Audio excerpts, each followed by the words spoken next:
बात की थी, मुर्तद हो रही कि नहीं हो रही थी? हो रही है। हम लोग बड़े फेसबुक पे व्हाट्सएप पर गम मनाते हैं, मौलाना हमारी समाज की इतनी बच्चियां मुर्तद हो गई, अगयार के झांसे में आ गई, शादी कर ली उन्होंने, कोर्ट मैरिज कर लिया। इनके ऊपर गौर फिक्र होना चाहिए। ये हमारे आमाल बद का नतीजा है।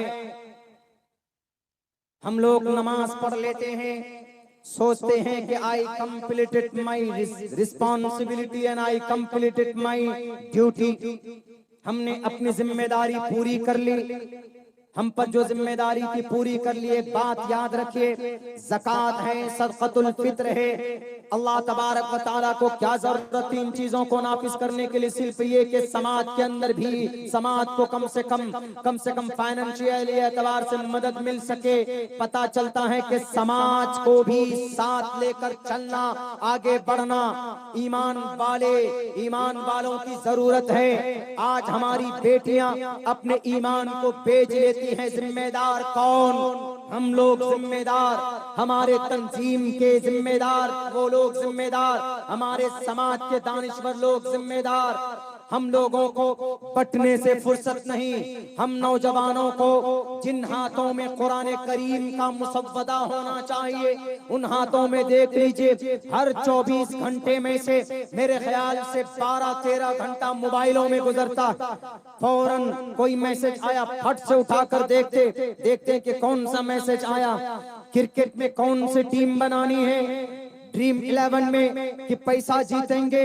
सिर्फ इसमें हमारे जवानों की जिंदगी जा रही है। अल्लाह तबारक व तआला ने वन शबाबी फीमा अपना कल कयामत में जवानों पूछेगा, और अल्लाह तबारक व तआला के लिए आप इबादत करते हैं तो आपकी इबादत को देखकर रब्बे जुल जलाल सबसे ज्यादा खुश होता। शाबुन नशा फी इबादतिल्लाह फहुव फिल जन्नह, वो जन्नत में होगा वो जवान जिसकी जवानी अल्लाह की इबादत में गुजरी हो। अल्लाह की इबादत का ये मतलब नहीं कि हाथ में तस्बीह का दाना हो और हमेशा सर पर पगड़ी बांधकर मस्जिद में सजदा करते रहे। नहीं, नमाज के वक्त में नमाज पढ़िए, ज़कात के वक्त में ज़कात दीजिए, रोजे के वक्त में रोजा रखिए, और हज के वक्त में हज कीजिए, और किसी से झूठ मत बोलिए, शराब मत पीजिए, और खामखा के कोई भी फिल्में रिलीज होती है तो गाने को डाउनलोड कर कान में लीड लगाकर एयरफोन लगाकर सुनते रहते हो, बाइक चलाते हो। कभी तौफीक नहीं होती हमारे जवानों को कि कुरान करीम की तिलावत करने की, कुरान करीम की तिलावत कर लें, सूरह फातिहा पढ़ लें। ईद के दिन सुन्नत एक ये भी थी कि आप एक रास्ते से जाते, दूसरे रास्ते से आते और तकबीर तशरीफ पढ़ते हुए जाते। मैं अगर बिला मुबालगा ये बात कहूं कि अगर मैं यहाँ पर 20 नौजवानों को खड़ा करके कहूं कि जरा बताओ, ईद के दिन साल में एक मर्तबा आता है, तकबीर तशरीक पढ़ना चाहिए, सुन्नत रसूल है, हर कोई कहेगा कि मौलाना ये तकबीर तशरीक क्या? सलमान खान की फिल्म रिलीज होती है, किसी का भाई किसी की जान, तो फौरन जनाब गाना याद हो जाता है, और आपको तकबीर तशरीक साल में एक मर्तबा वो दिन आता है तो वो तकबीर तशरीक आपको याद नहीं हो पाती।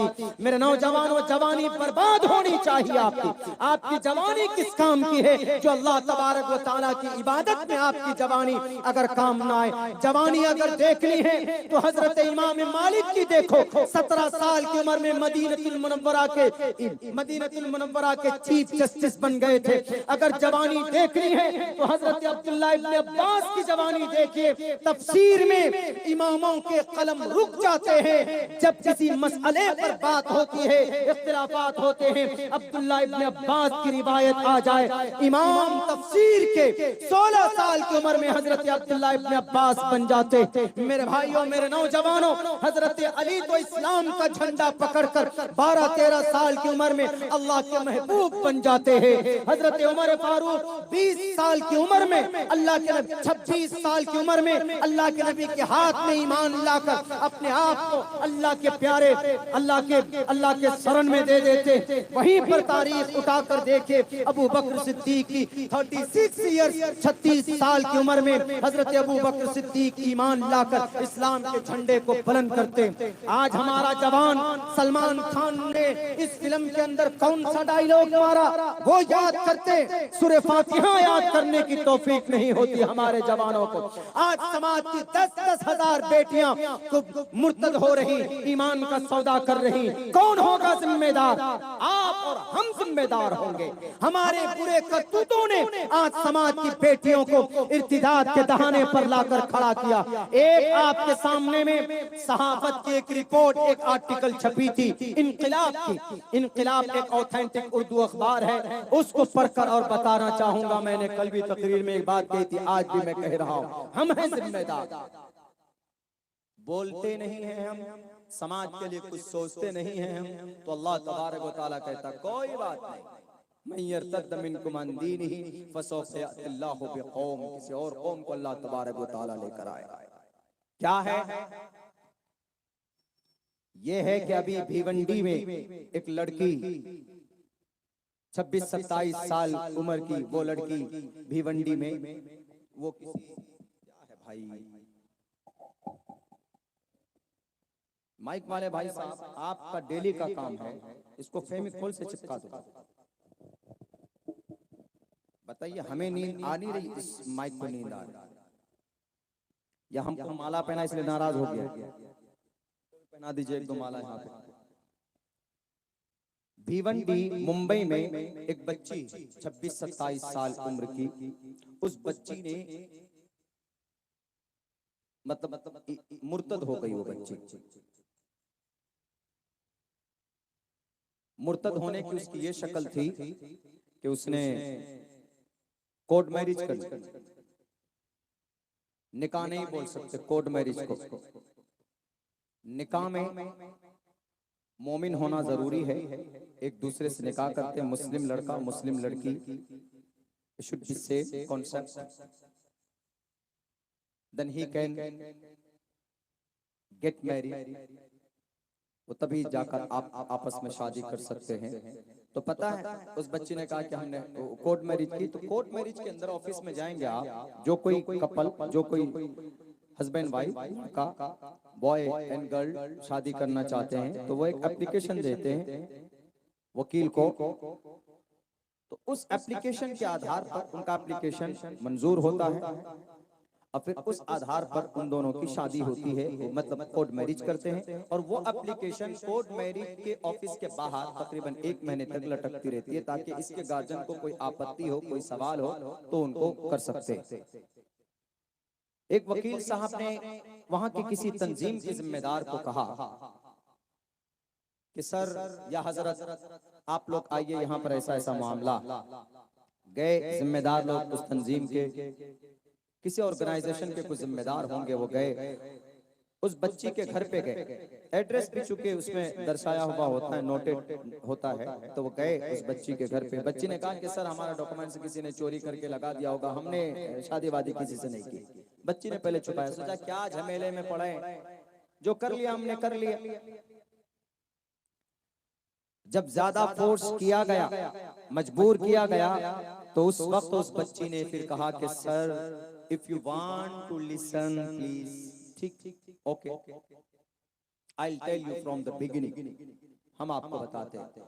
उन्होंने कहा कि sir I am 27 years old, मैं ग्रेजुएट की हूँ, ग्रेजुएटेड एक लड़की हूँ, पढ़ी लिखी लड़की हूँ, मैं जाहिल नहीं हूँ। सबसे पहली बात, आप जो बोल रहे हैं कि आपने निकाह की, कोर्ट मैरिज की, हाँ हमने कोर्ट मैरिज किसी गैर मोमिन लड़के से हमने किया। इस्लाम में लड़का या लड़की में से कोई एक गैर मोमिन हो, लड़का अगर गैर मोमिन लड़की मोमिन, तो निकाह नहीं हो सकता। या अगर लड़की मोमिन है, लड़का मुस्लिम है, लड़की गैर मुस्लिम है, तो भी निकाह नहीं हो सकता। अगर लड़का मुसलमान किसी सनातन, किसी हिंदू लड़की को पटाकर, गर्लफ्रेंड बनाकर, उसको सपने दिखाकर शादी करवाता है, तो इस्लाम में जायज नहीं, बिल्कुल भी जायज नहीं। ये तो नेता लोग तो बात अभी बोल रहे हैं कि लव जिहाद इस्लाम पहले से कह दिया कि जायज ही नहीं है, कर ही नहीं सकते। हाँ, अपनी रजामंदी से अगर कोई इस्लाम धर्म को कबूल कर लेता है दिल से, फोर्स मजबूर होकर नहीं, दिल से, हाँ भाई हमको भारत में हर कोई आजाद है, कोई किसी भी धर्म को कबूल कर सकता है कानूनी एतबार से। अब अगर कोई मुस्लिम बन जाए कोई लड़की तो फिर उससे निकाह करने में कोई हर्ज नहीं। तो उस बच्ची ने कहा कि सर हमने कोर्ट मैरिज कर लिया है, वो लड़का जो है वो 10 साल से हम उसको जानते हैं। तो वहां पर तकरीर शुरू हो गई कुछ लोगों की, बेटी तुमने कितना बड़ा होकर पता है तुमको इर्तिदाद मुर्तद होने की सजा क्या है? अल्लाह तबारक व तआला उसका जो अमल है, जितना भी अच्छा अमल है, नेकियां है, सबको खत्म कर देता है और फिर मरने के बाद हमेशा हमेशा के लिए वो जहन्नम में रहेगा। जो ईमान लाने के बाद फिर वो गैर मोमिन बन जाता है, मुशरिक बन जाता है, काफिर बन जाता है। एक बात याद रखें, भारत के अंदर हिंदू भाइयों अपने लिए सोचते हैं कि हमें काफिर कहा जाता है। काफिर हिंदू को नहीं कहा जाता। काफिर का मतलब, काफिर सिर्फ हिंदू नहीं, काफिर का मतलब इनकार करने वाला अल्लाह के पैगाम का, अल्लाह ईश्वर के संविधान का, उनके विशेषताओं का, उनके कानून के इनकार करने वालों को काफिर, अरबी में है ये लफ्ज काफिर, इसको संस्कृत में बोलते हैं नास्तिक, इनकार करने वाला। जैसे मैं अगर रोजे की फर्जियत का इनकार कर दूं, नमाज की फर्जियत का इनकार कर दूं, कोई नमाज नहीं, तो मैं काफिर हो जाऊं, इनकार करने वाला हो जाऊं। गलत माना समझ लिया है कि कुरान करीम के अंदर हिंदुओं को काफिर कहा गया। देखिए कुरान करीम के अंदर आपका कहा गया, या अय्युहन नबिय्यु हर्रिज़िल मुमिनीना अलल क़िताल, काफिरों को कत्ल करने पर ए नबी मुसलमानों को उभारो। कहीं कहा गया फ़क़्तुलुल मुशरिकीन हैसु वजदतुमूहुम, हिंदुओं को पाओ तो कत्ल कर दो। कहीं पर कहा गया कि कुलू वशरबू फकुलू मिम्मा गनिमतुम, लूटो और खाओ। ये तर्जमा गलत है, ये तर्जमा बिल्कुल नहीं है। कुरान करीम की इन आयतों को बेस बनाकर 24 आयतों को निकालने की बात, यही 24 आयतें हैं, उनमें से ये 2-3 आयतें मैंने पढ़कर आपके अंदर सुनाई। मेरे भाइयों, समझने के लिए कुरान करीम की इन आयत के मानी और मतलब को समझने के लिए आपको आगे पीछे सियाक व सबाक को पढ़ना होगा, आगे पीछे के वाक़यात को, अहवाल को पढ़ना होगा, तभी आपको पता चलेगा कि आखिर में ये ऑर्डर है किस लिए। मिसाल के तौर पर रास्ते पर अगर कहीं पर एक्सीडेंट हो जाता है, तो आप एक्सीडेंट हो गया, आपस में दोनों गाड़ियां आपस में आकर मिल गई, किसी का नुकसान नहीं हुआ, आपस में एक दूसरे को ब्लेम कर रहे हैं, गलती किसकी थी, तो पीछे से देखना होगा। या तो आप रास्ते को देखेंगे कि गाड़ी कौन से किधर से आ रही थी, तभी आप किसी जजमेंट पे जाकर किसी नतीजे पर पहुंचेंगे। डायरेक्ट आकर कह देना कि तुमने एक्सीडेंट कर दिया, तुमने मार दिया, ऐसा नहीं चलता। इसीलिए कुरान करीम की आयत को समझने के लिए आगे पीछे से समझना जरूरी। इसीलिए मैं उन रहनुमाओं से, उन ऋषि मुनि, उन देश के गुरुओं से कहना चाहूंगा कि कुरान करीम की 24 आयतों पर आपको एतराज, अगर आपको लगता है कि फ़क़्तुल मुशरिकीन हैसु वजदतुमूहुम, काफिरों को पाओ कत्ल कर दो, तो अथर्ववेद के अंदर कहा गया तुम तूर्य तरुषतः, अपने राक्षसों को जहां पर भी देखो, दुश्मनों को जहां पर भी देखो, उनकी गर्दन मार दो। अगर आपको कुरान करीम में लगता है फकुलू मिम्मा गनिमतुम, लूटो और खाओ, अगर ये मतलब लेते हो तो अथर्ववेद का एक मंत्र है जिसके अंदर कहा गया कि विस्तरहा सत्यमिम विभाजानी, कि जो माल तुमने शत्रुओं से लूटे उनको आपस में बांट लो। अगर आपको कुरान करीम की आयत या अय्युहन नबिय्यु हर्रिज़िल मुमिनीना अलल क़िताल के ऊपर एतराज है कि क़िताल के ऊपर मुसलमानों को उभारा जा रहा है, तो उठाइए, अथर्ववेद के अंदर कहा गया, साफ साफ लफ्जों में कहा गया, प्यारू नाम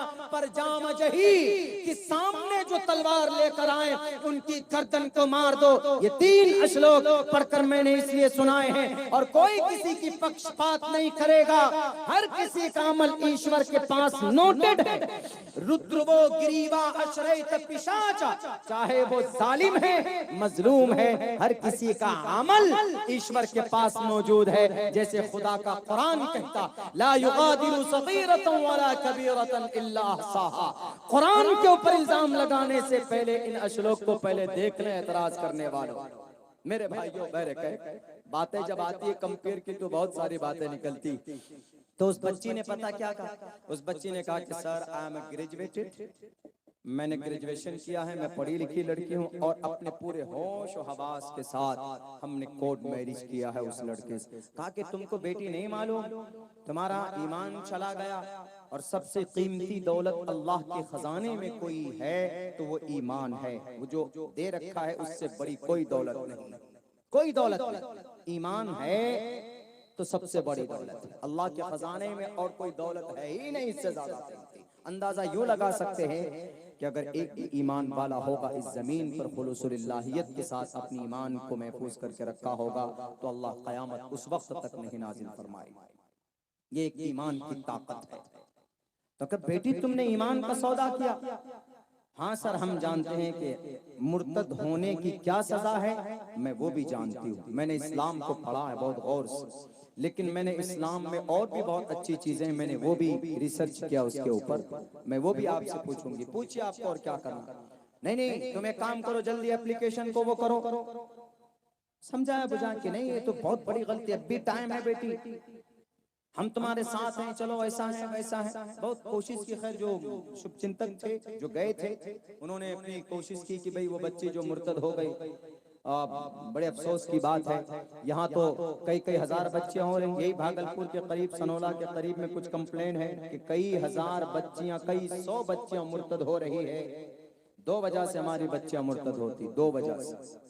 एक वजह तो ये कि जो बच्चियां लिबरल हो जाती, स्कूल कॉलेजेस में पढ़कर मजहब उनके सामने कुछ नहीं होता।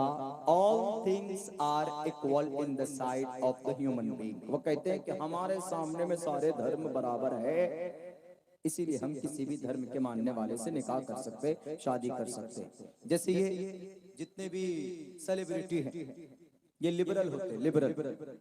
इनके सामने धर्म की कोई महत्व नहीं, इनके सामने में बस इनका कैरेक्टर, इनका किरदार, इनका काम, इनका पैशन, इनका प्रोफेशन, सब चीज। लेकिन अल्लाह के नजर में ऐसा कुछ नहीं होता। अल्लाह के नजर में वही निजाम सबसे बेहतर है, वही चीज जो अल्लाह ने हमें और आपको दे रखी। 2 वजह से बच्चियां मुर्तद होती। एक तो कॉलेजेस में जो बच्चियां पढ़ती हैं अट्रैक्ट होते हैं, मखलूक तालीम जिसको को एजुकेशन सिस्टम बोलते हैं।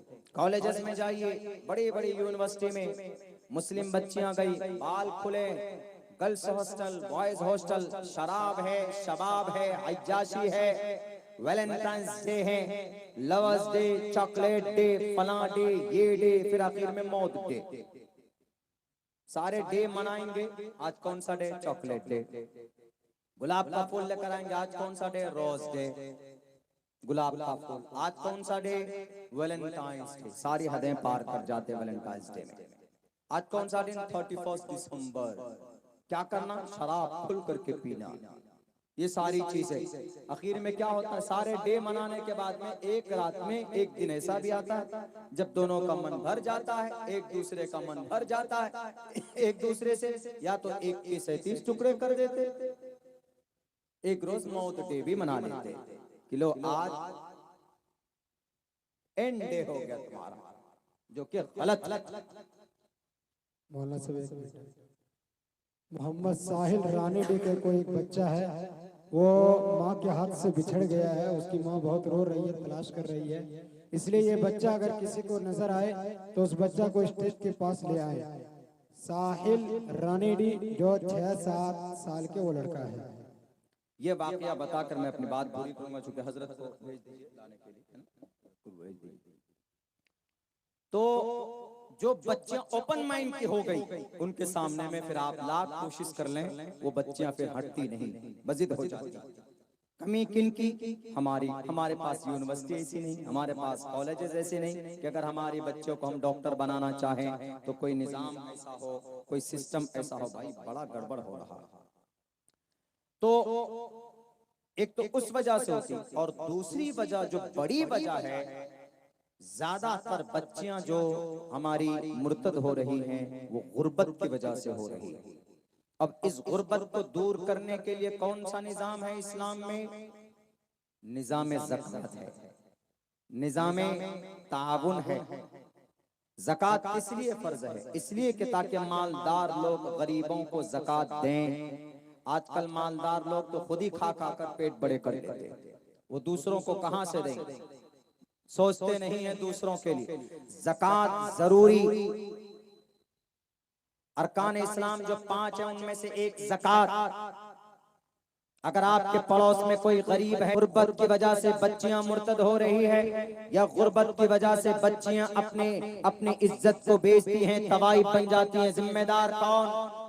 जिम्मेदार हम और आप। हमारे मुस्लिम में दानिश्वर तबका, मुस्लिम में जानने वाला तबका, मुस्लिम में रहनुमाई रहबरी करने वाला तबका जिम्मेदार है कि कोई फिक्र नहीं करते, कोई समाज के लिए कोई इसके ऊपर कोई लाया है अमल तय नहीं करते।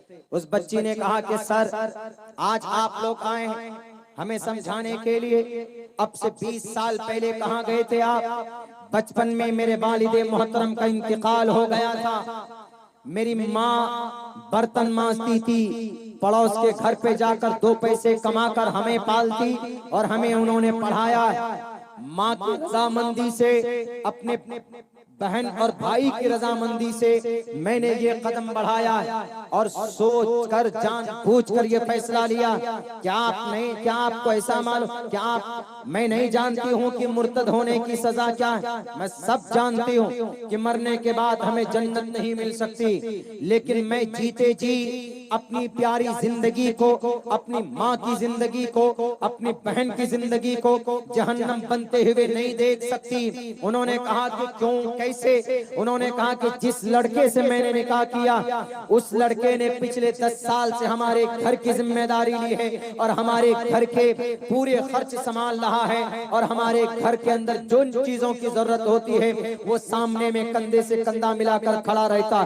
तो मैं समझता हूँ हमारा सही शरीके गम वही है, शरीके हयात वही हो सकता है जो हमारे दर्द को समझे। आप 20 साल पहले कहाँ गए थे? हमारे पड़ोस के अंदर मैं पिछले 5-6 साल से शादी के इंतजार में हूँ कि कोई अच्छा रिश्ता आएगा ईमान वाले का, तो मैं उसके हाथ में अपना हाथ दूंगी और मैं अपनी शादीशुदा जिंदगी की शुरुआत करूंगी। जो भी कोई आता या तो जहेज का डिमांड करता कि हमें पैसे चाहिए, हमें गाड़ियां चाहिए। अब बताइए कि मेरी बूढ़ी माँ बर्तन बेचकर हमें पढ़ाया, आज वो 5 लाख 10 लाख रुपए लाकर कहां से शादी हम कर सकते हैं? कितने 5 साल तक इंतजार करते रहे। आप बोलते हैं कि जिम्मेदार लोग, मालदार लोग मदद करते। अरे पड़ोस में एक साहिब है, सेठ है, जो हर 1 साल 2 साल के बाद 3 बेटियों की शादी करता है। वो 10-10 15-15 लाख रुपए खर्च करता है, लेकिन कभी उसे तौफीक नहीं हुई कि हमारे पड़ोस में गरीब बच्ची है और वो जवान बैठी हुई है, हम अपनी बच्ची के साथ चलो उसका भी निकाह किसी से पढ़वा देते। जनाब निकाह तो दूर की बात है, ईद के मौके पर कभी ज़कात की रकम भी देने नहीं आया। हमारे रिश्तेदार हम फोन करते तो हमारा फोन नहीं उठाते कि कहीं कोई पैसा कोई रकम का मुतालबा न कर दे। मैंने अखीर के अंदर ये फैसला किया है, अगर मैं ये फैसला नहीं करती तो आज मेरी छोटी बहन तबाही बनी हुई होती, आज मेरी माँ बिस्तर पर लेटी हुई होती। मैं जानती हूँ कि मरने के बाद मैं जहन्नम में जाऊंगी, लेकिन मेरे मरने के बाद जहन्नम में जाने से बेहतर है कि जिंदगी के अंदर अगर हमारी माँ बहन की खुशहाली आए तो मैंने अपने ईमान को बेच दिया है। और जिम्मेदार आप लोग होंगे। कहां सो रहे थे, कहां थे आप जब ज़कात के माल को आप दूसरों पर लुटाते थे, गरीबों को छोड़ देते थे? मैंने देखा है सर कि आपके पास रसीद लेकर किसी मदरसे के जिम्मेदार आए, एयर कंडीशन गाड़ी में बिठाकर उनके मदरसे का चंदा कराया आपने। मैं मुखालफत नहीं करती हूँ चंदा की, आप उनको भी दीजिए, लेकिन पड़ोस में अगर कोई गरीब बच्ची है, शादी की जहेज, शादी के उम्र तक पहुंच गई है, तो उसके लिए भी कम से कम कुछ पैसे खर्च कीजिए, उनके लिए फिक्र कीजिए। लेकिन कोई नहीं आया। आज जब मैंने अपने ईमान का सौदा किया है, समाज में याद रखिए, जितनी बच्चियां भी गुर्बत की वजह से अपने ईमान का सौदा करती है, तो वो जिम्मेदार वो नहीं होते, वो जिम्मेदार हम होते हैं पहले, वो जिम्मेदार समाज का लीडर होता है पहले, वो जिम्मेदार तंजीम का सबसे बड़ा अध्यक्ष होगा। तंजीम का जितना बड़ा ओहदा होगा, जो भी ओहदे के पर बैठे होंगे, वो सबसे बड़े जिम्मेदार होंगे कि तंजीम पर बैठे हो। अल्लाह के नबी अलैहिस्सलाम ने 20 साल की उम्र में तंजीम बनाई थी गरीबों की मदद के लिए। बैतुल माल में पैसे जमा होते थे, आज तो सदर साहब के पॉकेट में पैसा जमा होता है, अध्यक्ष के पास पैसा जमा होता है, सेक्रेटरी पैसों को खा जाता है, गरीबों की मदद के लिए कोई कदम नहीं बढ़ाते। मदरसा हमारा चल जाता है, आज तक उस मदरसे की पैरवी के लिए, उस मदरसे को आर्थिक मदद के लिए हम में से कोई रहनुमा आगे नहीं बढ़ा, जिन्हें हम रहबर मानते, जिन्हें हम रहनुमा मानते, हमारे बड़े तंजीम में कान में तेल डालकर सो जाते। किस दिन के लिए? कयामत में आप निजात दिलवाएंगे? नहीं चाहिए हमें आपकी ये सिफारिश। दुनिया के अंदर कौम के साथ अगर आप खड़े हो तो यकीनन आप काबिल तारीफ है, अगर नहीं है तो आज जितनी भी बच्चियां मुर्तद हो रही है, उसके जिम्मेदार हम और आप और हमारे बड़ों में सब हैं। जितने भी दानिश्वर है, मास्टर है, सरपंच है, मुखिया है, MP है, MLA है, उलमा है, दानिश्वर में सब आते हैं। मैं सबका नाम ले रहा हूँ। उस बच्ची ने यही तकरीर की, वो बच्ची की ये तकरीर है। उस बच्ची ने कहा कि मौलाना, मरने के बाद जहन्नम मिलेगी ना, कोई बात नहीं, लेकिन दुनिया के अंदर कम से कम थोड़ी खुशहाली तो देखने को मिल जाएगी। जाइए आप, मुबारक हो आपको, आपकी तंजीम।